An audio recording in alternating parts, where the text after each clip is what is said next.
હું જીતેન્દ્રભાઈ બલર, દામનગર, અમરેલી જિલ્લો, લાઠી તાલુકો. અમારા દામનગરની અંદર પરમાર્થ ફાઉન્ડેશન નામની એક સંસ્થા ચાલે છે, સેવાકીય પ્રવૃત્તિ કરે છે. અને અમારી સંસ્થાની અંદર સામાજિક, શૈક્ષણિક અને અલગ અલગ પ્રકારની સેવાઓ થાય છે. અમારી સંસ્થાની અંદર હિમાંશુભાઈ તન્ના, જે દામનગરના વતની છે, એ અમારી સાથે જોડાયેલા છે અને અમારી સંસ્થાના પ્રમુખ પદે બિરાજે છે. તો હિમાંશુભાઈ તન્ના અત્યારે સામાજિક પ્રવૃત્તિની અંદર અનેક પ્રકારની પ્રવૃત્તિમાં રસ લે છે. તો હિમાંશુભાઈ તન્ના વિદ્યાર્થીઓને અને વાલીઓને અને શિક્ષકગણને સમાજની અંદર કાંઈ પણ પ્રશ્નો હોય, મૂંઝવતા હોય, તો એ માટે શું લોકોને કરવું એની ગાઈડલાઈન હિમાંશુભાઈ તન્ના આપણને આપે છે. અને વિદ્યાર્થી અને શિક્ષકને કઈ રીતે વર્તવું, વાલી અને વિદ્યાર્થીને કઈ રીતે વર્તવું, સામાજિક જ્ઞાન કેવું હોય, કઈ રીતે સામાજિક જ્ઞાન મળે, એની વાતો આપણે હિમાંશુભાઈ તન્ના પાસેથી મેળવીએ.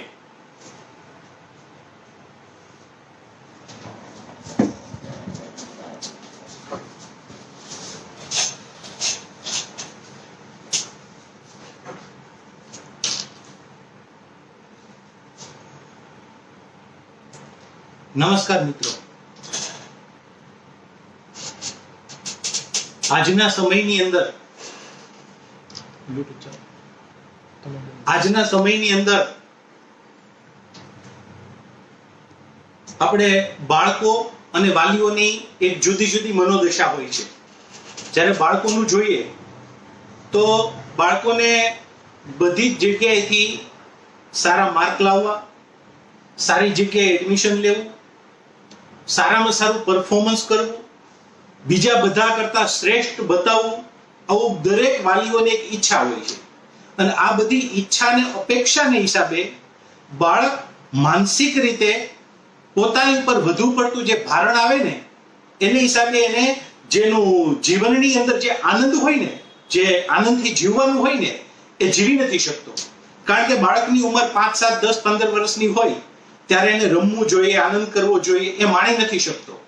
અને એને પરિસ્થિતિને હિસાબે એના ઉપર ભણવાનું, પાછું એને સમાજ અને વાલીગણ એને ફ્યુચરની અંદર સારામાં સારી જગ્યાએ નોકરી કરે, સારામાં સારું કમાય, હજી તો એની અવસ્થા ન હોય ત્યાં એની ઉપર એવું ટોર્ચરિંગ કરીને, એવી રીતની વાતો કરીને એની ઉપર એવું બોધરેશન નાખી દેવામાં આવે છે કે બાળકને પોતાનો સ્વ વિકાસ જે હોય ને, સ્વનો જે આનંદ હોય ને, એ રૂંધાતો જાય છે.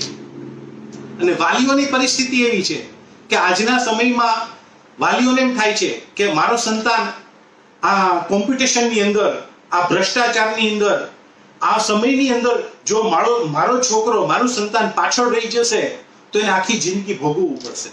વાલીઓની, માતા પિતાની જે પરિસ્થિતિ છે ને, સ્ટેબિલાઇઝર જેવી હોય છે. કારણ કે સ્ટેબિલાઇઝરમાં વોલ્ટેજ ઘટી પણ ન જવા જોઈએ ને વધી પણ ન જવા જોઈએ. એટલે મા બાપ આવી રીતનું બેલેન્સ રાખવાનો પ્રયત્ન કરે છે. કારણ કે બાળકને ક્યારેક બાળક સ્વચ્છંદી થઈ જાય અથવા તો ધાર્યું કરતું હોય તો માતા પિતાને ખીજાય પણ છે. અને એને પરિસ્થિતિ ક્યારેક પણ એવી રીતની થઈ જાય તો માતા પિતા જે હોય ને, એ બાળકને પંપાળીને, હાથ ફેરવીને, સમજાવીને પાછું આગળ પણ લઈ જાય છે. આ સમયની અંદર અત્યારે તમે જોવો કે કેટલો સમય, આજથી આપણે પણ બધા વડીલો છીએ કે 50 વર્ષ પહેલા, 30 વર્ષ પહેલા, 10 વર્ષ પહેલા કેટલો અત્યારે સમય ફાસ્ટ બદલતો રહેલો છે. આ સમયની અંદર અત્યારે લોકોને એવું થાય છે કે બાળકને પણ એવું થાય છે કે ગલી ગલી છે આંધળી અહીંયા, શેરી શેરી છે પાંગળી અહીંયા, સૌના કાંડા કપાયેલા દીઠા, ત્યારે કોની ઝાલું આંગળી અહીંયા. કારણ કે બાળકને કોઈ યોગ્ય પથદર્શક, કોઈ યોગ્ય માર્ગદર્શક હોવું જોઈએ, જેથી એની આંગળી ઝાલી અને આવી રીતનું એનો જે જીવન પથ છે એની અંદર સડસડાટ રીતે એ ચાલી શકે. અને આ બધી વસ્તુ ક્યારે શક્ય બને તો એમાં કોઈ મહત્વની કોઈ વસ્તુ હોય ને, તો ભૃતુરીએ બહુ સરસ કીધું છે.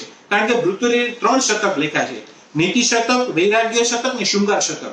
એની અંદર નીતિ શતકની અંદર એને ભૃતુરીએ બહુ સરસ કીધું છે કે તેષામ ન વિદ્યા તપો ન દાનમ જ્ઞાનમ ન ગુણો શીલો ન ધર્મમ તે મૃત્યુ લોકે ભૂમિભાર ભૂતાન મનુષ્ય રૂપે મૃગાસ્વરંતી. મહત્વની જે કોઈ વસ્તુ હોય ને તો વિદ્યા છે. વિદ્યા એટલે ચોપડીમાં બતાડેલા કોષ્ટક કે દાખલા એ જ માત્ર નહીં, એ તો છે પણ માત્ર એ જ નહીં, પણ વિદ્યા એ માણસનો સર્વાંગી વિકાસ થવો જોઈએ. આજે આપણને ખબર છે કે સ્કૂલ શબ્દ નામ ક્યારે પ્રાચીન કાળથી સ્કોલા શબ્દ હતો, સ્કોલા, અને સ્કોલા શબ્દ માંથી સ્કૂલ શબ્દ આવી રીતના આવેલો છે. સ્કોલામાં શું હતું કે માણસ જેમ કે જીવન વિષયક બધી વાતો જ્યાં શીખવા મળે એને સ્કોલા કહેવાય. કે જ્યાંથી જેમ કે માત્ર ઇન ડ્રિંક ઇન બી મેરી, ખાવું પીવું ને મજા કરો, માત્ર પૈસા કમાવા, આ જ બધી વાત નહીં. જીવનની સર્વાંગી વિકાસ જીવનનો કેમ થાય, જીવનના રણાંગણની અંદર આપણે કેમ સારી રીતે જીવન જીવી શકીએ, આપણી બધી જે વ્યક્તિગત જવાબદારીઓ છે, એક પિતા તરીકે, એક પુત્ર તરીકે, એક ભાઈ તરીકે, એક પત્ની તરીકે, એક પતિ તરીકે, જે કહ્યું આ વ્યક્તિગત બધી જવાબદારી છે એ આપણે કેમ શ્રેષ્ઠમાં શ્રેષ્ઠ રીતે નિભાવી શકીએ, આવી રીતની જે કઈ જીવન વિશે વસ્તુ શીખવાડવામાં આવે ને એને સ્કોલા શબ્દ કહેવામાં આવે છે. અને આવી રીતના બાળકોનો સર્વાંગી વિકાસ થાય એવી જગ્યાએ એનું કંઈક ભણતર હોય ને તો એ કામનું. આજે બાળકને તમે જો કે મોટા ભાગની બાબતમાં આપણે કહેતા મને થોડું દુઃખ થાય છે, કારણ કે માતા પિતા જે હોય ને, માતા પિતા એને પોતાના આત્મનિર્ભર બનવા જ નથી દેતા. કારણ કે માં જે હોય ને, માં એ 100 શિક્ષક સમાન એક માં છે એમ કહેવાય છે. શું કામ કહેવાય છે? કારણ કે માં જે શિક્ષણ આપે છે ને એ અદ્ભુત આપે છે.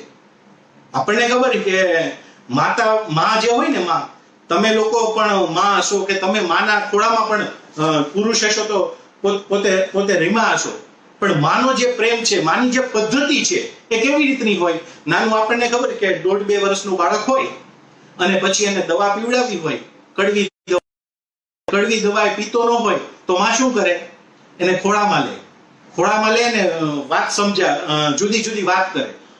પછી બાળકને ખબર પડી જાય કે મને દવા જ પાઈ છે, એટલે બાળક શું કરે કે તરત ઠેકડા મારવા માંડે, રોવા માંડે. પછી માં શું કરે કે પલોઠી વાળી હોય ને, ખોળામાં લીધો હોય ને, પછી એક પગની આટી મારી બે પગ દબાવી રાખે, પછી એક હાથે બંને હાથ દબાવી રાખે અને પછી મોઢું દબાવી અને દવાનો ગરેડો કરે મોઢામાં. તોય તે દવા ન પીવે ને પછી નાક દબે, કારણ કે શ્વાસ ન લઈ શકે એટલે ઘૂંટડો તરત અંદર વહી જાય. આ કરે છે માં કરે છે. શું કામ કરે છે? કે બાળકનું એમાં હિત છે. એમ આપણે બાળકના શરીરનો ધ્યાન રાખીએ છીએ કે બાળકનું, આપણને જોજો કે બાળકનું ક્યારેક વજન ઓછું થઈ જાય ને તો માં બહુ ચિંતામાં હોય. બાળક ખાય નહીં ને તોય માં ચિંતામાં હોય. બાળક કઈ જમવા ટાઈમે કઈ રિક્વાયરમેન્ટ એની હોય ને તોય તે માં તરત પૂરી કરે. એટલે નો કરવી જેવું નથી, પણ એના શરીર સાથે મનને ખડતલ અને મનનું ઘડતર પણ કરવું જોઈએ. એ પણ બહુ મહત્વની બાબત છે. અને શરીરની સાથે મનને ખડતલ ને મનનું ઘડતર કેમ થાય? તો બાળકને વેદનું શિક્ષણ દેવું પડે. તો આપણને ખબર છે કે રામ ભગવાન, લક્ષ્મણ, ભરત, શત્રુઘ્ન એ પણ તપોવનમાં ભણવા ગયા હતા. પાંડવો પણ ભણવા ગયા હતા. કૃષ્ણ પણ આવી રીતના તપોવનમાં ભણવા ગયા હતા. ત્યાં કોઈ જાતની સુવિધા કે સગવડતા નહોતી, છતાંય તે ત્યાં શું કામ એને પોતાના પિતાએ પોતાના પુત્રોને શું કામ તપોવનમાં ભણવા મોકલ્યા? તો કે એનો એમાં વિકાસ છે. કારણ કે જ્યારે જીવન સંગ્રામની અંદર જ્યારે બાળક મોટો થઈને જશે ત્યારે જો આવી રીતના એના જીવનની અંદર નાસી જવું, થાકી જવું, કંટાળી જવું, હિંમત હારી જવી, આવી જ રીતની જો વૃત્તિ હશે ને તો એ સમાજમાં ક્યાંય કરી નહીં શકે. એને ખૂબ મુશ્કેલી પડશે. બાળકની ઉપર એટલો બધો છાંયડો ન કરીએ આપણે કે ક્યારેક એને તડકામાં જવાનું થયું હોય ને તો એની આંખ પણ ન ખુલે. કારણ કે આપણને ખબર છે સૂર્ય અને ચંદ્ર બંને સૃષ્ટિના સર્જન માટે કે સૃષ્ટિને ટકાવી રાખવા માટે બંનેની જરૂર છે. એમ બાપ જે છે ને એ સૂર્ય જેવો તેજસ્વી હોવો જોઈએ અને માં જે છે ને એ ચંદ્ર જેવી શીતળ હોવી જોઈએ. કારણ કે બાળકની અંદર આ બેનો સમન્વયથી બાળકનો વિકાસ થશે અને એ બાળકનો જે વિકાસ થશે ને એ બાળકને શ્રેષ્ઠતા તરફ લઈ જશે. કારણ કે છેવટે આપણા બધા જ નો હેતુ અંતે શું છે કે મને જે જવાબદારી સોંપી છે, માતા પિતા તરીકેની હોય કે હું બાળક હોય તો મારે બાળક તરીકેની હોય, આપણે શ્રેષ્ઠ સમાજનું નિર્માણ કરવા માટે આપણી ભૂમિકા કેમ સારામાં સારી રીતે આપણે અદા કરીએ, જેથી શ્રેષ્ઠ સમાજનું, શ્રેષ્ઠ કુટુંબનું, શ્રેષ્ઠ આપણે ઘરનું આવી રીતનું નિર્માણ થાય. અને એના માટે થઈને યત્કિંચિત આપણે આવી રીતનો પ્રયત્ન કરવો પડશે, તો જ આવી રીતના શ્રેષ્ઠ પેલું નિર્માણ થશે. આજે તમે સવારથી સાંજ સુધીનું જોજો, બાળકની એજ પ્રમાણે, બાળક સમજો કે નાનું હોય મોટું હોય જે કાંઈ હોય, તો સવારથી એને એની રીતનું કામ કરવા દેવાય. આપણે બાળકને સવારે જાગે તો અમુક નાના બાળકો હોય ને, નાના એટલે 8-10 વર્ષના હોય ને, તોય તે એની મમ્મી હોય ને એને બ્રશમાં ટ્યુબ કાઢી દે ત્યારે તે બ્રશ કરે. નવડાવવું પડે, ખવડાવવું પડે, ખવડાવવામાં એની પાસે ડીશ લઈ લઈને ફરવું પડે. આટલી બધી બાળકને આપણે કરીએ છીએ ને, પરિણામ બહુ ખરાબ આવે છે. હવે અત્યારે સમજો કે જૂન મહિનો છે, દરેક વખતે આવી રીતના જૂન મહિનાની અંદર રિઝલ્ટ આવે, અને રિઝલ્ટ આવ્યા પછી તમે મન કરતા કંઈક વિપરીત થયું હોય, કોઈ પણ સમયે પરિણામની બાબતમાં થયું હોય કે જીવનની બાબતમાં થયું હોય, ત્યારે સહન નહીં કરી શકે. એટલે આવી રીતના એની ધાર્યા કરતા વિપરીત થયું હોય ને, એટલે સહન ન કરી શકે. એટલે આવી રીતના બાળકને એક એવી ટેવ પાડવી જોઈએ કે એ કાંઈ વિપરીત થયું હોય ને તો પણ સહન કરી શકે. એમ સવારથી માંડીને સાંજ સુધીની જે કઈ બાબત હોય એ બાળકને પોતે સ્વનિર્ભર, આત્મનિર્ભર બને ને એના માટે આપણે પ્રયત્ન કરવો જોઈએ. આત્મનિર્ભર માત્ર રાષ્ટ્ર માટેની વાત નથી, અમારા જીવન કે વ્યક્તિગત જીવન માટે પણ બહુ જરૂરી છે. કારણ કે જેટલાની આપણે બીજાની જરૂર પડશે ને, એટલું આપણે માનસિક રીતે તણાવમાં રહીશું, અને જેટલું આપણે બીજાની જરૂર નહીં પડે ને, એટલું આપણે માનસિક તણાવ રહેશે નહીં. એટલે શિક્ષણ એવી રીતનું હોવું જોઈએ જે આપણા સર્વાંગી વિકાસ કરવા માટે ખૂબ જ જરૂરી હોય, અને એ શિક્ષણ માણસના સર્વાંગી વિકાસ કરવા માટે એ કામ લાગે. કારણ કે કોઈ પણ વસ્તુ હોય, જેને તમે દાખલા તરીકે સોનું હોય, સોનું તો સોની ક્યારે એમ કે આ 16 વલ્લું સોનું છે, તો કે એને તપાસે. યથા ચતુર્ભી કનકમ પરીક્ષતે નિર્ઘષણમ તાડનાહી તથા ચતુર્ભી પુરુષમ પરીક્ષતે.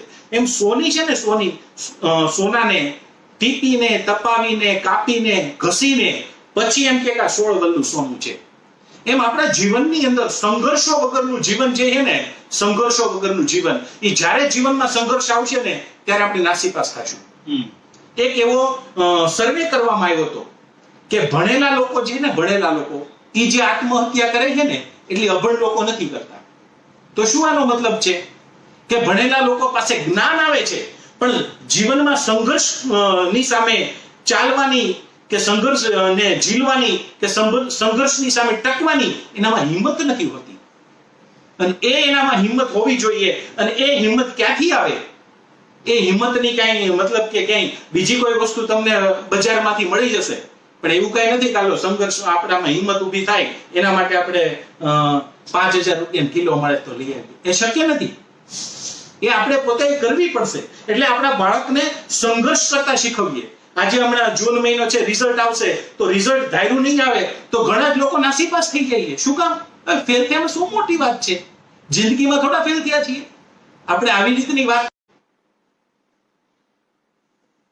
એટલે આપણે હિંમત રાખવી જોઈએ, જેથી આપણે જીવનના રણસંગ્રામની અંદર ક્યારે આપણે નાસીપાસ ન થાય. એટલે તે તમે જો ગણપતિ ભગવાનને 2 દાંત છે, શ્રદ્ધા અને મેઘા.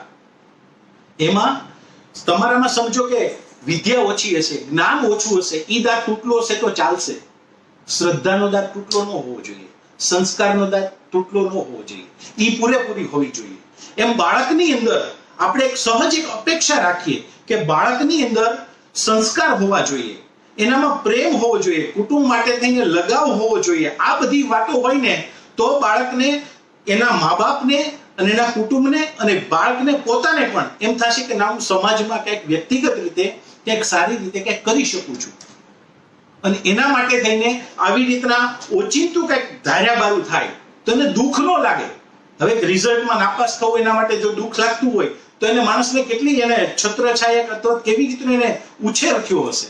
એમાં આપણે બધા જવાબદાર છીએ, માતા પિતા જવાબદાર છે, આપણે સમાજ પણ જવાબદાર છે. એટલે આપણે સહિયારો એવો પ્રયત્ન કરવો જોઈએ કે બાળકને સંઘર્ષની અંદર લડતા શીખવાડીએ. સંઘર્ષની અંદર ઉભો રહેતા શીખવાડીએ તો જ આપણો સર્વાંગી વિકાસ, તો જ એ બાળકનો સર્વાંગી વિકાસ થશે. અને એ વસ્તુ કરવા માટે આપણે જેને કેમ કે બાળકને આવી રીતની બધી વસ્તુનું ધ્યાન રાખવું જોઈએ. નકર શું થશે કે કોઈ પણ વ્યક્તિ પાસે નકરું જ્ઞાન આવી જશે. જ્ઞાન આવ્યા પછી જેનામાં સમજણ નહીં હોય ને, સંસ્કાર નહીં હોય ને, તો રાવણ કા દુર્યોધન બનશે. રાવણ પાસે ખૂબ જ જ્ઞાન હતું, દુર્યોધન પાસે ખૂબ જ વૈભવ ને ખૂબ જ શક્તિ હતી. એમ અયોગ્ય વસ્તુ જો માણસ પાસે આવી જાય ને તો આવી રીતનું થશે અને સમાજને અધપતિત કરી નાખશે, સમાજને નુકસાન કરશે. એટલે બાળકની અંદર મહત્વમાં મહત્વની કોઈ વસ્તુ હોય ને તો સંસ્કારિતા પણ મહત્વની છે. અને એ વસ્તુ ક્યારે બને કે બાળક સેન્ટરમાં ભગવાનને વચ્ચે રાખતા શીખે. ભગવાનને વચ્ચે રાખવો જોઈએ. એટલે જ કહેવાય ગયું કે કરાગ્રે વસ્તે લક્ષ્મી, કર મૂલે સરસ્વતી, કર મધ્ય તું ગોવિંદા. કે આપણે સરસ્વતી અને લક્ષ્મી, આપણી પાસે પૈસો હોય અને સરસ્વતી હોય, આ બંને ખૂબ જ હોય, પણ સેન્ટરમાં જો ભગવાન નહીં હોય ને તો એ સમાજને નુકસાન કરશે, પોતાને નુકસાન કરશે, એના કુટુંબને નુકસાન કરશે. એટલે માણસે એવો એક ભદ્ર સમાજ નિર્માણ કરવો જોઈએ, ભદ્ર એવું વાતાવરણ નિર્માણ કરવું જોઈએ કે સમાજની અંદરથી સારામાં સારા લોકો સારામાં સારું જીવન જીવતા થાય, સારામાં સારી લોકોને પ્રેરણા મળે. કારણ કે બહુ આપણે બાળકને પેલું કરીએ. એક વખત હમણાં સરસ મજાનું એક મેં દ્રષ્ટાંત વાંચ્યું હતું કે સર્કસના સિંહ હતા. તો સર્કસમાં પછી ગવર્મેન્ટે કીધું કે હવે સર્કસ બંધ કરી દેવાનું છે. એટલે સર્કસના સિંહને જંગલમાં છોડી દેવાનું નક્કી થયું. હવે સર્કસના સિંહ જે હતા ને એ તૈયાર મીટ ખાવાના એને પદ્ધતિ હતી, એટલે તૈયાર જ ખાતા. ત્યારે પછી એને શું થયું, જંગલમાં છોડી દીધા પછી એક જોવામાં આવ્યું કે આપણે આવી રીતના 7 સિંહને છોડ્યા હતા, એમાં શું થયું, તો પછી જોવામાં આવ્યું કે જંગલના જે જંગલી કૂતરાઓ હોય ને એ સિંહનો શિકાર કરી ગયા, 7 નો. કારણ કે એને શિકાર કરતા જ નહોતું આવ્યું. એમ આપણે બાળકોને સમાજની અંદર, સમાજમાં સંઘર્ષો આવશે, મુશ્કેલી આવશે, તકલીફ આવશે, એની સામે લડતા તો શીખવાડવું પડશે ને. કારણ કે દુઃખ માત્ર 2 જણાને જ ન હોય, એક ગાંડાનું હોય ને ગધેડાનું હોય, બાકી બધાને હોય. એમ સુખ દુઃખ જીવનનો એક પાઠ છે, એ આવવાનું જ છે. એની સામે આપણે અડગતાથી એવું એક બાળકની અંદર એક એવો ભદ્ર સમાજ નિર્માણ કરીએ ને કે બાળકની અંદર આવી રીતનું શ્રેષ્ઠ વસ્તુ નિર્માણ થાય. એના માટે જે પ્રયત્ન કરવો જોઈએ ને એ સાચું શિક્ષણ કહેવાય. અને એ શિક્ષણથી બાળકની સાથે સાથે એક જેને કહે કે સમાજની અંદર પણ સારી વસ્તુ ઊભી થાય. આજે આપણને ખબર છે કે સ્કૂલની અંદર યુનિફોર્મ છે. યુનિફોર્મ શા માટે, તો કે યુનિફોર્મ એટલે છે કે દ્રષ્ટિમાં સમાનતા, કે દરેક લોકો સમાન છીએ, કોઈમાં અમીર નહીં, કોઈ ગરીબ નહીં, કોઈ બુદ્ધિશાળી નહીં, કોઈ ઓલો નહીં, કોઈ જ્ઞાતિ જાતિના ભેદભાવ નહીં. આ તમે જો સમાજમાં અમુક વસ્તુ તો બહુ ખરાબ છે. કારણ કે મગજના લોકોના મગજમાં છે ને એ જીવનમાં ન આવે ને એટલે યુનિફોર્મ આવ્યો હતો કે આ બધું સમાન રીતે અમે રહેતા શીખીએ ને જીવતા શીખીએ. એ યુનિફોર્મ શરીર ઉપર નથી પણ મન ઉપર રાખવાનો છે. અને મન ઉપર નહીં રાખીએ ને તો આપણે જે આવા જે બધા પ્રોબ્લેમો, સમાજમાં જે પ્રોબ્લેમો છે ને એ મુશ્કેલી સરત છે અને સમાજ માટે એ ખરાબ છે. એટલે સમાન ભાવ દેખાય, સમાન વિચાર દેખાય, સમાન દ્રષ્ટિ દેખાય, આવી રીતના દ્રષ્ટિકોણ કેળવવા માટે વસ્તુ જે હોય ને એટલે યુનિફોર્મ આવ્યો. યુનિફોર્મ કઈ સ્કૂલની આઈડેન્ટિટી નક્કી કરવા માટે યુનિફોર્મ આવેલો નથી. આવી રીતનો આ ભાવથી યુનિફોર્મની પેલી થયેલી હતી. એટલે આપણે માતા પિતાએ આવી રીતના બાળકને દ્રષ્ટિકોણ આપવાનો છે. અને માતા પિતા અને શિક્ષક શું કરે, તો શિક્ષક જે છે ને શિક્ષક એ બાળકને એક દ્રષ્ટિકોણ આપે, એક વિચાર આપે. વિચાર કેવી રીતનો આપે, તો કે બાળકને છે ને જેવી રીતના આપણને ખબર છે કે મહાભારતના યુદ્ધની અંદર અમુક એક વસ્તુ અર્જુન જોઈ નહોતો શકતો, તો પછી જેને કેમ કે કૃષ્ણ ભગવાને દિવ્ય દ્રષ્ટિ આપી હતી. દિવ્ય દ્રષ્ટિ આપી એટલે એ બધું જોવા માંડ્યું. એમ સમાજના વિવિધ વસ્તુઓ પર સુખ દુઃખ, લાભ, મુશ્કેલી, તકલીફ અથવા તો કેવી રીતના પેલું કરવું, આના માટે કોઈ દ્રષ્ટિકોણ આપતું હોય ને તો શિક્ષક આપે છે. અને શિક્ષક જે દ્રષ્ટિકોણ આપે છે ને આપણા વાલીઓના મગજમાં શિક્ષકોની હૃદયથી એના પ્રત્યે પ્રેમ હોવો જોઈએ. કારણ કે સામાન્ય વાત નથી. બાળકનું ઘડતર કરે છે, મારા સંતાનનું ઘડતર કરે છે.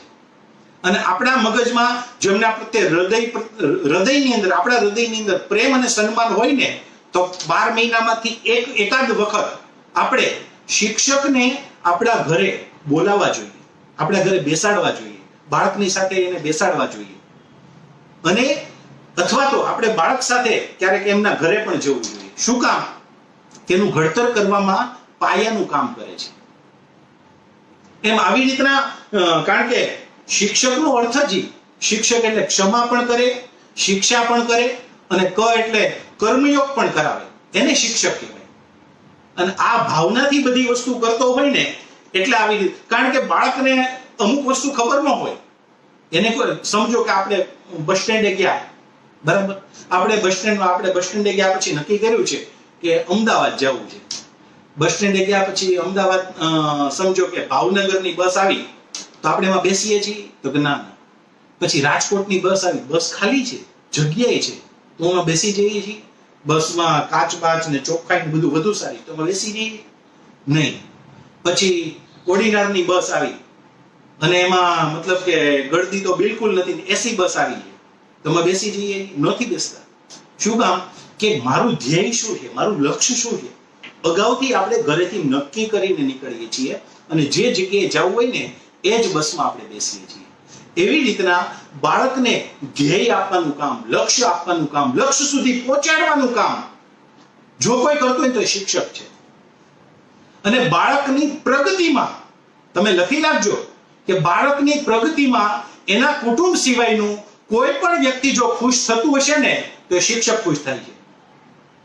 એ જ્યારે આગળ વધે ને ત્યારે શિક્ષકને જેટલો આનંદ થાય ને એટલો બીજા કોઈને નથી થતો. અને હું અનેક શિક્ષકો સાથે રહેલો છું, મને ખબર છે એના પ્રેમની. એક વખત તો અનેક શિક્ષકો સાથે અમે રહેતા હોય, એક વખત પ્રસંગ પણ એવો બન્યો હતો. એક શિક્ષકને અમે મળ્યા ને, એટલે એને પૂછ્યું કે કેમ સાહેબ આજે મજા નથી? મેં એને પૂછ્યું તો કે ના મજા જ છે. તો ફરી વખત મેં એને પૂછ્યું કઈ ટેન્શનમાં છો, કઈ ઘરે પ્રોબ્લેમ કે આ તે? તો કે ના એવું કઈ નથી. મેં કીધું કાંઈક છે તમારા મોઢા ઉપર આજે છે ને જે પ્રસન્નતા છે ને બતાતી નથી, કારણ કાંઈક છે. બહુ મેં એને પૂછ્યું ને એટલે મને કે મારે છે ને એક છોકરાને ખીજાવાઈ ગયું. તમે વિચારો તો ખરી, અંતે તો માં જેટલું એનું સ્તર તો છે એટલે જ એને માસ્તર કહેવાય છે. માં જેટલું સ્તર છે એટલે શિક્ષક ખીજાતો હશે ને તોય તેના હિત માટે ખીજાતો હશે. બીજી વખત એક શિક્ષકને આવી રીતના અમે મળ્યા ને, ત્યારે એ શિક્ષકને અમે સાથે જમતા હતા. એટલે જમવામાં એનું ધ્યાન નહોતું ને, જમતા નહોતા. એટલે મેં એને પૂછ્યું કેમ સાહેબ તમે જમતા નથી? તો કે ના બહુ ઈચ્છા નથી. કીધું કયો તો ખરી, તમે તો આપણે જમવા જવાનો પ્રોગ્રામ હારવાર કીધું કરાવડાવ્યો ને, અત્યારે તમે જમવામાં ધ્યાન નથી. એટલે મને કે એક વિદ્યાર્થી હતો ને, એને મારથી છે ને થોડોક ઠપકો દેવામાં આવી ગયો છે, થોડીક સજા કરાવી ગઈ છે. એટલે પછી મેં કીધું શું તો તમે શું કહેવા માંગો? એ કે મને એનો બહુ અફસોસ છે. બરાબર, શું કામ તમે સજા કરી? એ કે બીજા જે સ્કૂલમાં છોકરાઓ હતા ને એના દફતરમાંથી એને ચોરી કરી હતી. એટલે મેં કીધું તમને એનો દુઃખ લાગે છે? તો કે દુઃખ તો થાય જ ને. તો મેં કીધું તમે દુઃખ લાગે છે તો સમજો કે તમે એને સજા નહીં કરો, 10-15 વર્ષ પછી મોટી ચોરી કરશે તો ત્યારે તમારું અંતરાત્મા દુઃખી નહીં થાય?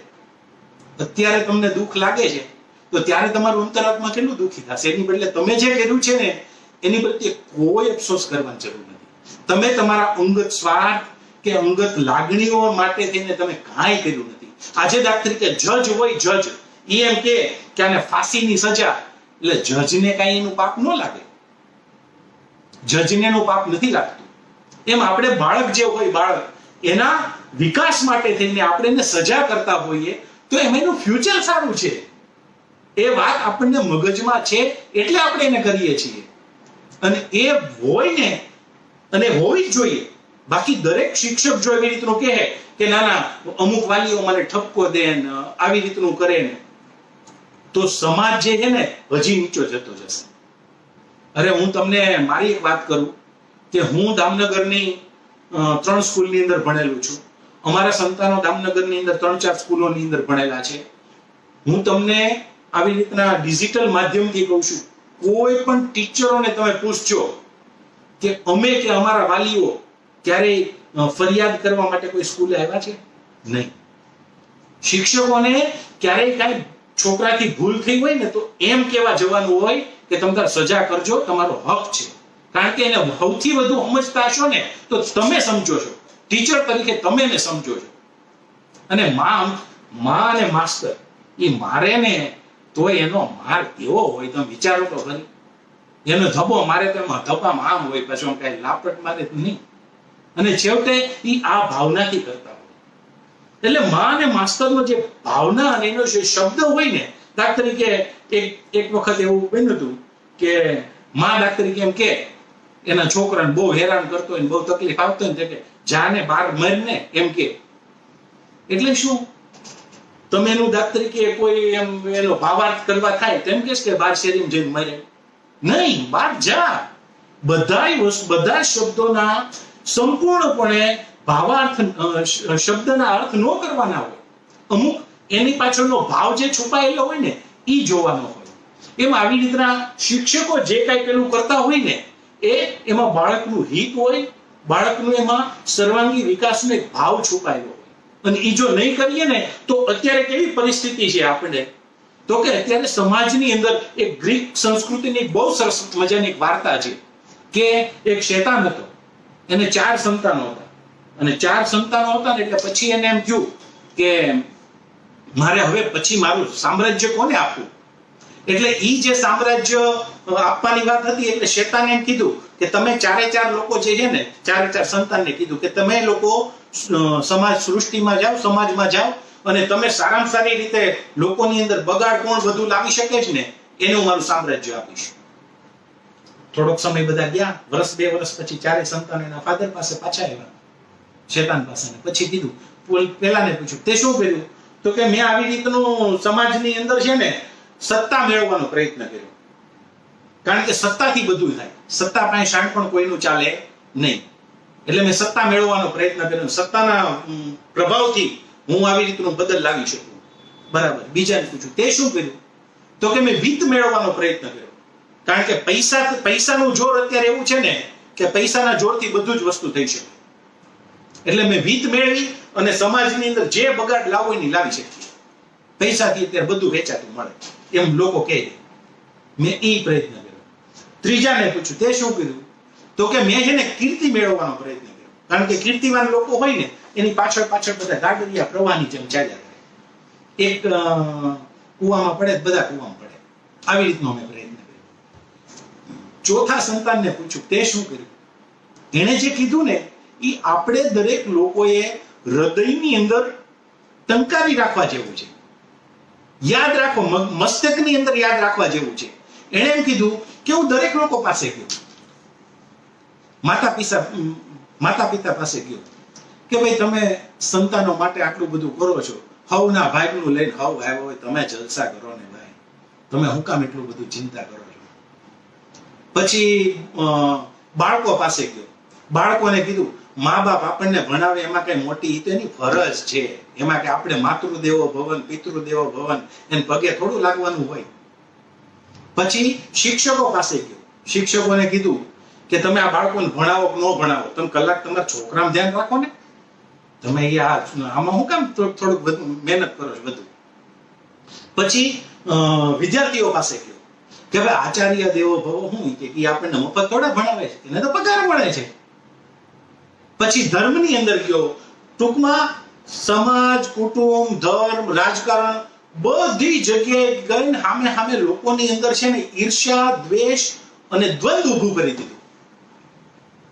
એટલે એના શેતાન એનો જે બાપ હતો ને એને એમ કીધું આ દીકરો મારો હાચો. અને એનું જે સામ્રાજ્ય હતું ને એના ચોથા છોકરાનો હતું. આજે પણ એના વારસો મેળવવા વાળા લોકો સમાજમાં ફરતા હોય છે. અને એ જે ભેદ બતાડી શકે ને એ શિક્ષક બતાડી શકે. એ ભેદ શિક્ષક બતાડી શકે, બાકી કોઈ ન બતાડી શકે. એટલે શિક્ષકનું સમાજની અંદર જે પ્રદાન છે ને એ અદ્ભુત ને મોટું છે. અને દરેક વાલીઓના હૃદયની અંદર શિક્ષકનું એક અલગ સ્થાન હોવું જોઈએ. અને જો અલગ સ્થાન નહીં હોય ને તો તમે તમારા બાળકનું અહિત કરો છો એવું સમજજો. શિક્ષકોને કોઈ ફરક નથી પડતો. તમે કઈ શિક્ષકોનું સ્થાન વધુ કઈ તમારા હૃદયમાં સારું રાખો, કઈ શિક્ષકોને 5 રૂપિયા વધુ મળી નથી જવાના અને એનું જે થવાનું છે થશે. પણ તમારા બાળકનું અને સમાજના દરેક બાળકનું, કારણ કે કોઈ લોકો સારું કરતું હોય તો તમે એને મોટિવેટ ન કરી શકો, એને પ્રોત્સાહિત ન કરી શકો. તમારા છોકરાનો જન્મદિવસ હોય, તમે 10-20 લોકોને બોલાવી શકો, તો એક શિક્ષકને સાથે ન બોલાવી શકો? શિક્ષકને કેટલો આનંદ થાય. એટલે કહેવાનો મતલબ કે એના હૃદયની કોઈ નજીક હોય અને શિક્ષકના હૃદયની કોઈ નજીક હોય ને તો વિદ્યાર્થી હોય. એમ આ આપણે જે છે ને સેતુનું કામ કરવાનું છે, સેતુ બનવાનું કામ કરવાનું છે. અને એ વસ્તુ આપણે ક્યારે કરી શકીએ કે આવી રીતનું આપણે પેલું કરતા હોય ને તો કરી શકીએ, નકર આપણે કરી શકીએ નહીં. અને એના માટે થઈને આપણે યત્કિંચિત હવે આપણે આવી રીતનો પ્રયત્ન કરવો જોઈએ. અને તો જ આપણે જેને કેમ કે શ્રેષ્ઠ સમાજનું નિર્માણ કરવા માટે આપણે પ્રયત્ન કરી શકીએ. એક આવી રીતનું, કારણ કે માણસની અંદર છે ને બધી જ વસ્તુ આવશે પણ ભાવ નહીં આવે ને, ભાવ બાળકની અંદર, તો શું થશે ખબર? કે આજે બધી જગ્યાએ હિરણ્યકશ્યપ જેવી વૃત્તિ બતાશે. હિરણ્યકશ્યપને શું હતું કે બધી જગ્યાએ સોનું બતાતું. હિરણ્યકશ્યપને બધી જ જગ્યાએ સોનું બતાતું, કે બધી જગ્યાએ ભોગ બતાતો, બધી જગ્યાએ સ્વાર્થ બતાતો. એમ અમને પણ, બાળકને પણ આપણે ખબર ન પડતા એવી રીતનું વાતાવરણ રચી નાખીએ ને કે બધી જગ્યાએ સ્વાર્થ બતાય. કારણ કે બાળકને કોઈ દિવસ આપણે એવું પૂછ્યું કે આ સ્કૂલમાં શું તે સારું કામ કર્યું, અથવા તો સારું કામ કરીને આવ્યો હોય, સમજો કે એનો મિત્ર હોય, એ નાસ્તો ન લાવ્યો હોય તો એની નાસ્તો કરાવીને આવ્યો હોય તો એને ક્યારેય પીઠ થાપડી? ક્યારે કઈ વસ્તુ કોઈની ખોવાઈ ગઈ હોય તો એને આપી દીધી તો એની પીઠ થાપડી? શેરીમાં કોઈ વડીલ નીકળ્યા હોય, એનો થેલો ઉપાડીને એના ઘરે મૂકી આવ્યો તો આપણે એની પીઠ થાપડી? ક્યારે આવી રીતના કઈક સારી વાત કોઈ કરી હોય તો ક્યારે આપણે એની પીઠ થાપડી?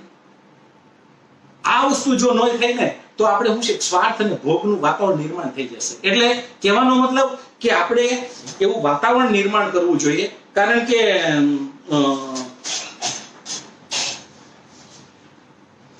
કે બાળકની અંદર ભાવનાત્મક રીતે પણ આપણે એવો વિચાર કરવો. એક બહુ સરસ મજાનો પ્રસંગ છે કે એક બાળક હોય ને, કારણ કે આપણે છે ને બાળકને સમજતા જ નથી. કારણ કે બાળકને એના પિતાને, બાળક છે ને એના પિતા પાસે ગયો અને એને એમ કીધું કે પપ્પા મને 100 રૂપિયા આપો ને.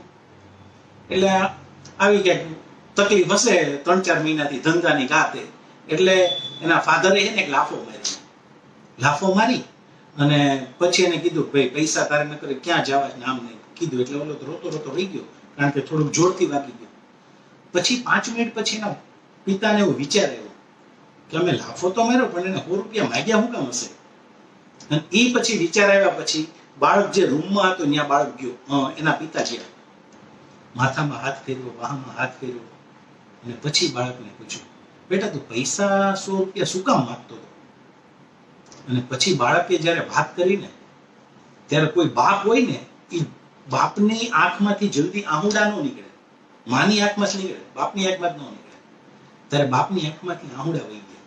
એણે કીધું, પિતાશ્રી કે તમારો 3 દિવસ પછી જન્મદિવસ આવે છે, તમે મને પૈસા જે વાપરવાના આપો છો ને એમાંથી મેં 2-3 રૂપિયા બચાવેલા છે અને મારે 3 દિવસ પછી તમારા જન્મદિવસ નિમિત્તે બજારમાં તમારી માટે સરસ મજાની ગિફ્ટ લેવી છે. અને એ ગિફ્ટ જે મેં પૈસા ભેગા કર્યા છે ને એમાં 100 રૂપિયા ઘટે છે. ત્યારે બાપને એમ થયું, જો તો ખરી કે આપણે બાળકને કેવી રીતના જોઈએ છીએ ને બાળકને આપણે સમજી નથી શકતા. એમ બાળકને આપણે છે ને શ્રેષ્ઠ બનાવવાની રેસમાં હેવા દોડાવીએ કે વાત પૂછોમાં. એક ધોરણમાં કંઈક પાઠે આવે છે કે સવારથી સાંજ લગીને જો ને જેટલી જમીનમાં એ દોડીને આવે ને એટલી જમીન એની. છેવટે દોડે જાય પછી બપોરેથી જ્યાં પાછું વળવાનું હોય ને ત્યાંની બદલે આગળ દોડે અને પછી પાછું વળવાનું તે પેલા જે આપણે દોડ્યા હોય ને 5 કલાક એ પછીના 5 કલાક આપણે દોડી ન શકીએ, કારણ કે આપણે થાકી ગયા હોય. અને પછી આપણને ખબર કે છેલ્લે પહોંચે છે ને મરી જાય છે, પછી એમ ખબર પડે કે 6 ફૂટની જગ્યા જોઈએ. એમ બાળકને આપણે એવા રેસમાં દોડાવીએ કે એવું કરી. બાળક આપણું છે ને દરેક બાળકમાં યુનિક વસ્તુ હોય છે, દરેકમાં યુનિક વસ્તુ હોય છે. તમે બીજાની વસ્તુ બીજાને શું કામ જોવો છો? દરેક બાળકને ભણવામાં જ શ્રેષ્ઠ બને એવું શું કામ જોવો છો? 100 છોકરા હોય તો 100 છોકરાની અંદર કાંઈક ને કાંઈક યુનિકનેસ હોય, ક્યાંક ને ક્યાંક અલગ વસ્તુ હોય, ક્યાંક ને ક્યાંક સકારાત્મક વસ્તુ અલગ હોય કે જે આગલા એક છોકરામાં ન હોય ને 100માં છોકરાની અંદર પણ હોય. તો એ જોવાનો દ્રષ્ટિકોણ જ આપણો નથી. અને એ જોવાનો દ્રષ્ટિકોણ આપણો જ્યારે થઈ જશે ને ત્યારે માતા પિતાને જે બાળકો પ્રત્યે જે માત્ર ને માત્ર ભણવામાં જે માર્ક આવે એવી જે અપેક્ષા કે એવી જે ગણતરી છે ને એ ઓછી થઈ જશે. અને જરૂરી છે, કારણ કે બાળકની અંદર એક સરસ મજાનો મેં એક પ્રસંગ પેલો વાંચ્યો હતો કે એક નાનો એક છોકરો હતો ને, એને એમના ઘરની અંદર દાદા છે ને 3 વસ્તુ શીખવાડે કે વસ્તુ છે ને એ ઠેકાણે મૂકવાની. એટલે પેપર હોય કે વસ્તુ કાંઈ પડી હોય તો આડાવડા હોય ને તો એકવાર મૂકવાની. બીજી એને એમ કીધું હતું કે ચપ્પલ લાઈનમાં મૂકવાના. ચપ્પલ આપણે ઘરમાં આવીએ ને તો લાઈનમાં મૂકવાના. ત્રીજી વસ્તુ કીધી હતી કે વગર જોતી લાઈટ રાખવાની નહીં. હવે આ બાળકના મગજમાં સતત કહેતા હતા ત્યારે બાળકને એમ થતું હતું દાદા તો બહુ ભાઈ પહેલાના જમાનામાં આપણને થોડાક વધુ ટોર્ચરિંગ કરે. પછી જ્યારે યુવાન થયો, નોકરી માટે ગયો, ત્યારે હવે પછી આને જીવનમાં વણાઈ ગયું હતું અને બરાબર નોકરી માટે જે જગ્યાએ ગયો એને જોયું ચપ્પલ બધા આડાવડા પડ્યા હતા એટલે એને ચપ્પલ વ્યવસ્થિત ગોઠવી દીધા.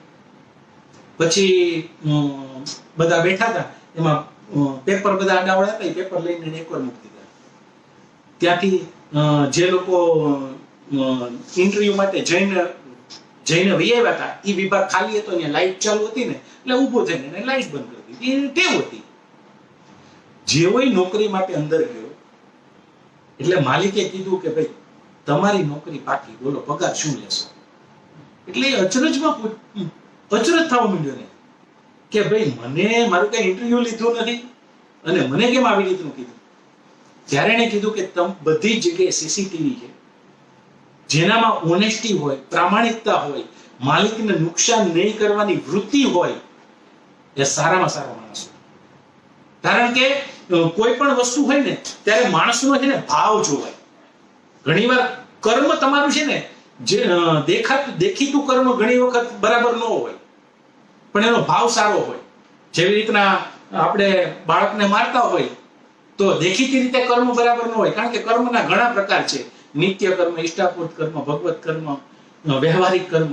એ બાબતમાં આપણે નથી જતા કે બીજી વાર ક્યારેક, પણ કહેવાનો મતલબ કે કેવી રીતનો આપણો ભાવથી આપણે આ વસ્તુ કરીએ છીએ એ જોવાનું છે. અને આ બધી વસ્તુથી આવી રીતનું કરશું ને તો જ આવી રીતનું શ્રેષ્ઠ સમાજનું નિર્માણ થશે. અને શ્રેષ્ઠ સમાજનું નિર્માણ કરવા માટે દરેકની અંદર કાંઈક યુનિકને આપણે ગોતવી પડશે અને હોઈએ છે. હું મારી તમને વાત કરું કે અમે પેલા મારું સસરું કોડીનાર, એટલે અમે કોડીનાર અહીંથી 17-18 વર્ષ પહેલા અમારે એમ્બેસેડર ગાડી હતી, અમે જતા હતા. ભીખુ દાદા અમારે ડ્રાઈવર હતા અને ત્યારે માધવ 6-7 વર્ષનો હતો. તો અમે જતા હતા એમાં બરાબર રેડિએટરમાં પાણી થોડું ઓછું થઈ ગયું ને એટલે ગાડી ઊભી રહી ગઈ. આપણે વોટર બેગ હતી, વોટર બેગમાંથી થોડું પાણી એમાં નાખ્યું ને પછી છે ને પછી બધા પીતા હતા. એમાં માધવે ત્યારે એવું કીધું, માધવ 5-7 વર્ષનો હતો, માધવે ત્યારે એવું કીધું કે થોડુંક પાણી રેવાય દો ને, જંગલ તો લાંબુ છે. આપણે કોઈની કલ્પના નહોતી. બરાબર 5-7 કિલોમીટર 10 કિલોમીટર ચાલ્યા ત્યાં ગાડીમાં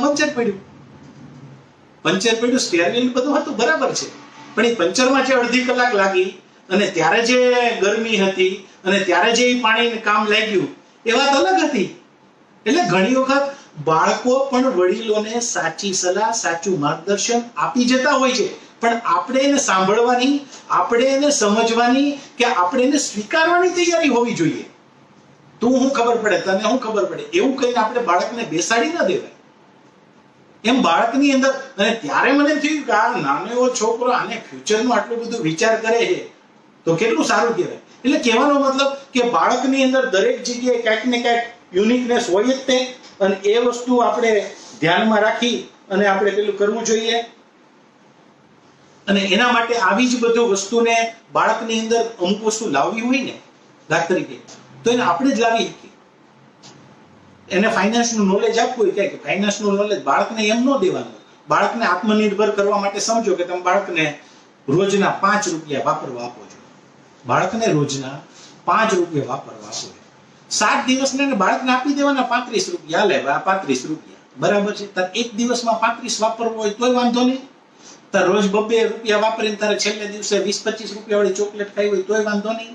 તારે 7 દિવસ આ 35 રૂપિયા ચલાવવાના છે. વચ્ચે તને મળશે નહીં. તાર પહેલે દિવસે 35 વાપરવો હોય તોય છૂટ, અને છેલ્લે દિવસે 35 વાપરવો હોય તોય છૂટ. તમે જોજો બાળકની આ પદ્ધતિ છે ને, તમે ક્યારેક ટ્રાય કરજો. એ બાળકમાં બધી સમજણ આવી જશે. પૈસાની બચત કેમ કરવી, કેવી રીતનું મેનેજમેન્ટ કરવું, એ આ બધી વસ્તુ નાની નાની વસ્તુથી મોટું એનું પરિણામ આવે બાળકની અંદર. એથી મોટું બાળક થાય તો મહિનાના પૈસા સાથે આપો. કહેવાનો મતલબ કે આવી રીતના ખબર ન પડતા બાળકને આપણે આર્થિક મેનેજમેન્ટ કરતા પણ શીખવાડી શકીએ છીએ. પણ આવી રીતનું આપણામાં એક દરેક વાલીની અંદર એક બાળક પ્રત્યેનો ભાવ, બાળક પ્રત્યે કંઈક ને કંઈક કરવું છે એવું લગાવ, આવી રીતનું કંઈક ને કંઈક હોવું જોઈએ. અને આપણું વિઝન ક્લિયર હોવું જોઈએ માતા પિતા તરીકે. આજે દાખલા તરીકે અમે ફાઇનાન્શિયલ એડવાઇઝર તરીકે જોડાયેલા છીએ, તો અમે મોટા ભાગનાને પૂછીએ ને કે તમારા ગોલ શું, તો કહેતા દુઃખ થાય છે. 70% લોકો મેરેજ માટે થઈને 20 લાખ, 30 લાખ, 50 લાખ પ્લાનિંગ કરતા હોય, અને એજ્યુકેશન માટે તો કે 3 લાખ, 4 લાખ, 5 લાખ. આજ કેરળની અંદર તમે જાઓ, ત્યાં શિક્ષણ શું કામ વધુ છે, ત્યાં શિક્ષિત લોકો શું કામ વધુ છે, ત્યાં શિક્ષણ પાછળ લોકોની જાગૃતિ વધુ છે. એમાં આપણે શિક્ષણ પાછળથી જાગૃતિ નથી. બાળક, આપણા સંતાનને એક વખત એવું પાવરફુલ બનાવી દો કે આખી જિંદગી તમારે ટેન્શન નહીં. લગ્ન તમે એક વખત બહુ સારામાં સારા કરશો તો હું 2-3 દિવસ બધા વાહ, એટલે હું લગ્નમાં વધુ પૈસા વાપરવાનો વિરોધી નથી, હું એવું નથી કહેતો, અને એવું તમે સમજતા નહીં. પણ કહેવાનો મતલબ કે આપણા બજેટમાંથી વધુ બજેટ એજ્યુકેશન પાછળ હોવું જોઈએ, નહીં કે મેરેજ પાછળ. એમ કહેવાનો મારો મતલબ છે. અને એટલે આ વસ્તુ આપણે પોતાને સમજવી જોઈએ. અને કેવી રીતે રાખે ને, ભાઈ કુવામાં હોય ને તો અવેડામાં આવે, એમ ઘણી વખત ખબર નહીં પડતા માતા પિતા એવી રીતનું વર્તન વ્યવહાર કેવી રીતનું હોય ને કે ખબર ન પડતા બાળકમાં નેગેટિવિટી આવી જાય. કારણ કે ફોન આવે ને તો એમ છોકરાને કે હાલે કહી દે ને છે નહીં ભાઈ, મારા પપ્પા નથી, એમ કહી દે. છોકરા પાસે જ આપણે ખોટું બોલતા શીખવાડીએ, પછી એની પાસે ખોટું ન બોલે એવી અપેક્ષા રાખીએ છીએ.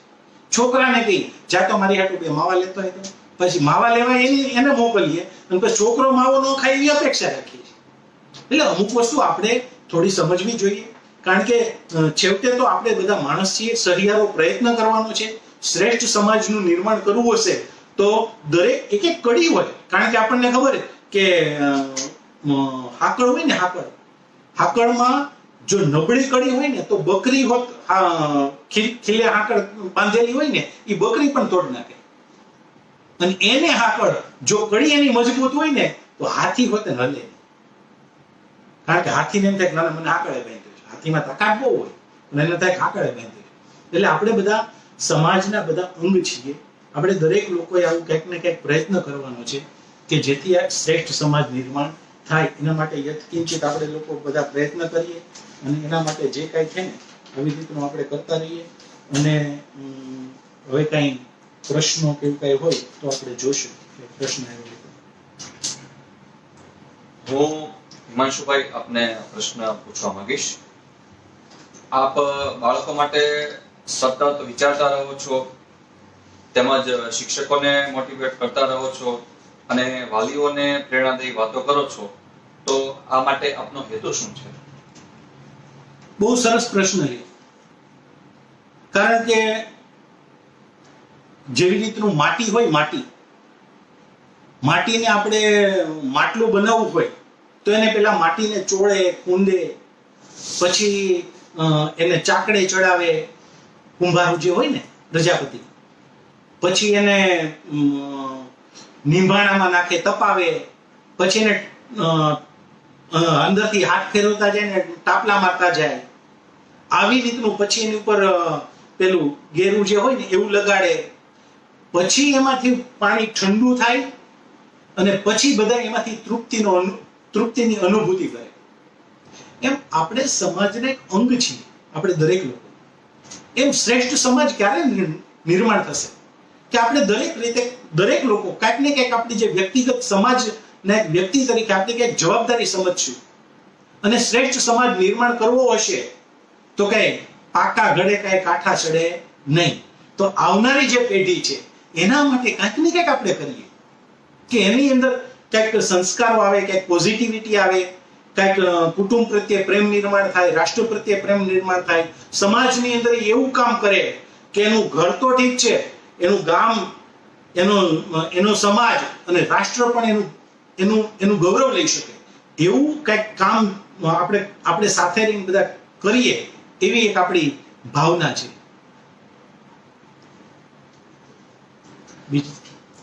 હિમાંશુભાઈ, હું એક પ્રશ્ન પૂછવા માંગીશ કે કોરોનાની મહામારીના કારણે શાળા અને કોલેજો થોડા લાંબા સમય માટે બંધ રહે તો એમના માટે શું કરી શકાય? જો કે અત્યારે વાલી અને વિદ્યાર્થી બંને જે છે ને બંને કારણ કોરોનાની તકલીફ છે 100% છે અને કોરોના માટે થઈને આપણે દરેક લોકોએ કાળજી રાખવી જોઈએ. કાળજી રાખવી જોઈએ એટલે આપણે માસ્ક પહેરવું જોઈએ, હાથ સેનિટાઈઝ નો ઘડીકે ધોવા જોઈએ, પછી જેમ કે સોશિયલ ડિસ્ટન્સિંગનું પાલન કરવું જોઈએ. આપણે 10 વર્ષથી નાની ઉંમરના અથવા તો 60 વર્ષ કરતા મોટી ઉંમરના લોકો હોય એને પણ આપણે એની ખાસ કાળજી રાખવી જોઈએ. બને તો એને ભીડભાડ વાળી જગ્યામાં અથવા તો બહાર એને લઈ ન જવા જોઈએ. આ બધી જ વસ્તુનું આપણે કાળજી રાખવી જોઈએ. પણ એનો મતલબ એવો નથી કે આપણે માનસિક રીતે તણાવમાં આવી જઈએ. અરે ઘરે બેઠા બેઠા શું ને કેટલું નથી થતું, તમે જોવો તો ખરી. હવે લોકો આવી રીતના આપણા જે આઝાદીના જે ઘડવૈયા હતા એ કેટલો સમય સુધી જેલમાં રહેલા છે. ક્યારેક ઇતિહાસ તો વાંચજો. હવે આપણે 2-4 મહિના ખાલી ઘરે રહેવાનું થાય અને માનસિક રીતે તણાવમાં આવી જઈએ અને ડિપ્રેશનમાં આવી જઈએ અને વિચારવા માંડીએ. અરે હું તો કહું નકારાત્મક લોકો જે આપણી નજીક હોય આવી વાતો કરતા હોય ને એની વાતો ન સાંભળવી. કારણ કે આર્થિક મુશ્કેલી એવું તો ચાલ્યા કરે પણ બાકી કઈ એની કઈ જીવન ના હારી જવાનું હોય. પણ બાળકને છે ને તમે નક્કી કરો કે બાળકને હું છે ને રોજ એને સેશન આપો કે બાળકને રોજ સવારે યોગા કરાવીશ, પ્રાણાયામ કરાવીશ, એને આત્મનિર્ભર થાય એવી રીતનું રોજનું શિક્ષણ આપીશ કે જાગે, પોતાની પથારી હાથે સંકેલે, એની જગ્યા ઉપર મુક્તો થાય, જમે તો પોતે લઈને જમે, મોટી ઉંમરના હોય તો એ પોતે રસોઈ બનાવે. આવી રીતના દિવસ દરમિયાન જે બી કામ છે, અરે અમુક એક કામ દાખલા આપણને પ્રોજેક્ટ આપવામાં આવે છે પ્રોજેક્ટ સ્કૂલમાંથી. પ્રોજેક્ટ શું છે? એમ આવી રીતના તમે નાના ઘરની અંદર પ્રોજેક્ટ હોય કે નાની સમજો ઇલેક્ટ્રિક નું કામ હોય, 10-12 વર્ષનો છોકરો હોય તને શીખવાડો કે ભાઈ આવું કામ આપણે હાથે ટેસ્ટર હોય, પેચ્યું હોય, પેલું વસ્તુ હોય એ હાથે કરતા આવડવું જોઈએ. પ્લમ્બરિંગ કામ જેવું હોય સામાન્યથી કરતા આવડવું જોઈએ. નળમાં લીકેજ થઈ ગયો હોય ને આપણે પ્લમ્બરને બોલાવવા જઈએ તો કેટલી મુશ્કેલી પડે. એટલે કોઈ પણ વસ્તુ કામ 64 કલાઓ છે. કેટલી 64 કલાઓ? એ 64 કલા બાળક અરે બટન ટાંકતા આવડવું જોઈએ, સીવતા આવડવું જોઈએ, રસોઈ બનાવતા બધું આવડવું જોઈએ બાળકને. આવો ધીમે ધીમે એક 3-4 મહિના દરમિયાન આવું આપણે પ્રયત્ન કરીએ કે બાળકને લોકડાઉન દરમિયાન એને પોતે અને બીજું આવી વસ્તુ શીખેલો હશે ને તમે જોજો એને આત્મવિશ્વાસ જોજો. આત્મવિશ્વાસ અલગ હશે. અને આ તો ઠીક છે, બાળક ઘણી વખત તમે એને આપણા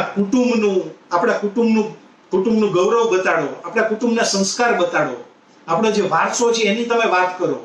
કારણ કે ભેગા બેસવાનો અત્યાર સુધી મોટા ભાગનાને સમય જ નથી રહ્યો.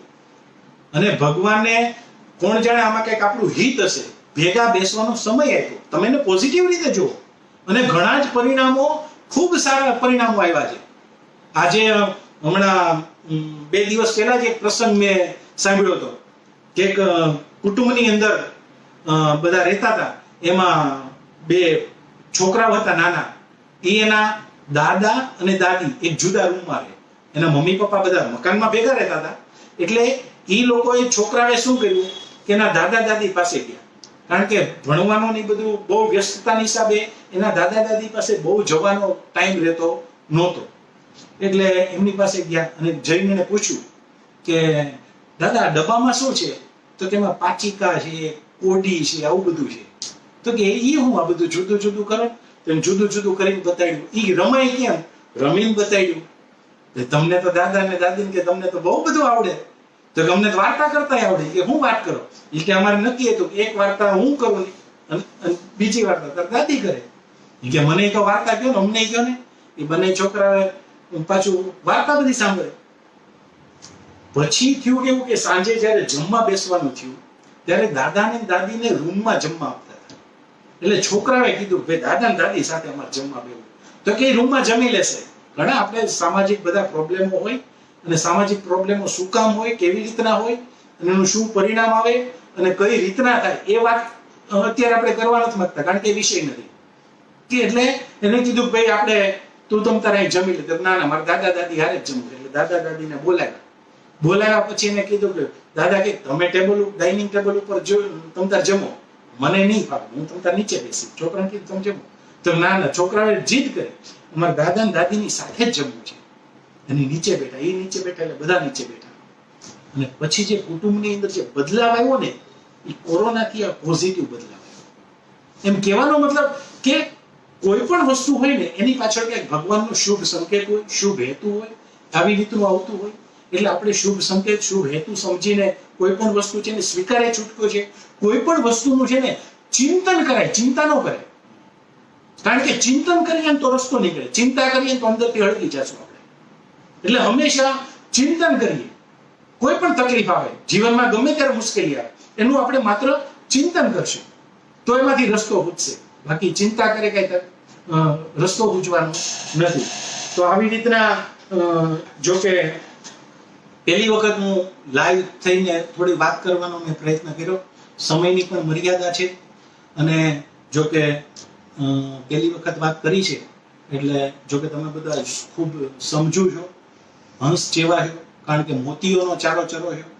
છતાં મારીથી કંઈક બોલવામાં કંઈક ક્ષતિ થઈ ગઈ હોય, કંઈ કોઈની લાગણી દુભાઈ હોય, કંઈક શબ્દ નીકળી ગઈ હોય, કોઈ વાત નીકળી ગઈ હોય, તો એના માટે હૃદયપૂર્વક હું આપની ક્ષમા માંગુ છું.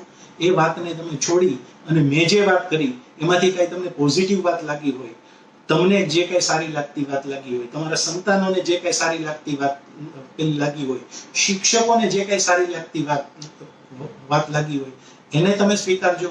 નબળી વાત હોય એને તમે જાતિ કરજો. હું ખાલી બોલવામાં નથી માનતો. મેં જે આ વાત કરી એ દામનગર કે આજુબાજુની કોઈ પણ સ્કૂલ મેં જે વાત કરી એને ઇમ્પ્લિમેન્ટ કરવી હોય, એને તમારી સ્કૂલની અંદર ઇમ્પ્લિમેન્ટ કરવી હોય તો હું તત્પર છું. ગમે ત્યારે તમારી નિસ્વાર્થ ભાવે હું ગમે ત્યારે તમારી સ્કૂલ છે કે તમારું મેનેજમેન્ટ છે એમની સાથે રહીને આ બધી વાતો બાળકોની અંદર આવે ને, મારામાં ઈ ભાવના છે. સ્કૂલ ગમે તે હોય એની સામે મને કોઈ વાંધો નથી. એટલે બાળકની અંદર આપણે એક શ્રેષ્ઠ સમાજનું નિર્માણ કરવું હોય તો નિસ્વાર્થ ભાવે કોઈ પણ સ્કૂલ હોય એમના કોઈ પણ વાત આપણે ઇમ્પ્લિમેન્ટ કરવી હોય તો હંમેશા તત્પર છું. આના માટે ગમે ત્યારે આપણે સાથે છીએ, ગમે ત્યારે મારી જરૂર પડે તો મને ગમે ત્યારે મને કહેજો. બાકી સમયની મર્યાદા છે એટલે વધુ વાત ન કરતા હું મારી વાત પૂરી કરું છું. પણ ટૂંકમાં કેવું તો કહી શકાય કે समय आते हैं जाते हैं, यूं ही जिंदगी तमाम होती है, लेकिन हमें कोई गुजरा हुआ वक्त नहीं है कि वापिस लौट के नहीं आ सके. आप जब भी बोलेंगे, आप जब भी याद करेंगे, तब हम मिलते रहेंगे. जय हिंद, जय भारत, नमस्ते, अस्तु.